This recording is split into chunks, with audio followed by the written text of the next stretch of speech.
3 की घात 5 गुणा में 81 की घात 4 और गुणा में 243 की घात 2 और नीचे भाग में दिया है 729 की घात 3 और बराबर 3 की घात n हो तो n का मान ज्ञात कीजिए।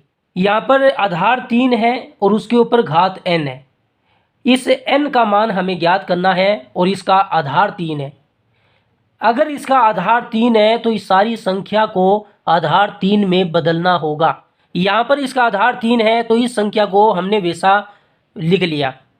यहाँ पर आधार 81 है तो हमें इसे आधार 3 में बदलना होगा, तो इसे 3 की घात 4 लिख सकते हैं और ऊपर इसके घात 4 है। फिर गुणा का निशान है। इसका आधार 243 है, इसको भी आधार 3 में बदलना है तो हम इसको 3 की घात 5 लिख सकते हैं और ऊपर इसकी घात 2 है। नीचे 729 है, इसे भी आधार 3 में लिखना है तो इसे 3 की घात 6 लिख सकते हैं, ऊपर इसकी घात 3 है और बराबर 3 की घात n है। हमारे पास घातांक का एक नियम होता है कि जब ये ब्रैकेट नीचे तक पूरा लगा हुआ होता है तो दोनों घात का आपस में गुणा किया जाता है। यहाँ पर ब्रैकेट पूरा लगा हुआ है और दोनों घातों का आपस में गुणा किया जाएगा। यहाँ पर भी ब्रैकेट पूरा लगा हुआ है तो इन दोनों घातों का आपस में गुणा किया जाएगा। इसमें भी ब्रैकेट नीचे तक लगा हुआ है तो इन दोनों घातों का आपस में गुणा होगा। यहाँ पर 3 की घात 5 वैसे का वैसा लिख दिया, गुणा का निशान लगा दिया। इन दोनों घातों का आपस में गुणा होगा।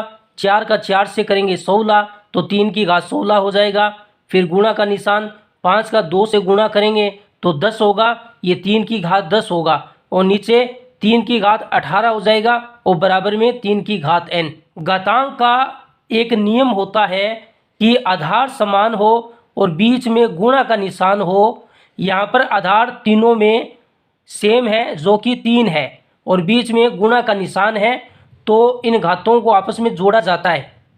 और नीचे भी आधार 3 है लेकिन संख्या भाग में है तो यह संख्या घटाई जाती है, तो हमने तीनों को जोड़ दिया और ये घटा दिया और बराबर 3 की घात n है। जब इनको जोड़ेंगे और घटाएंगे तो ये इसका मान 13 आएगा, तो 3 की घात 13 बराबर 3 की घात n। यहाँ पर भी आधार 3 है और यहाँ पर भी आधार 3 है और बराबर का निशान है।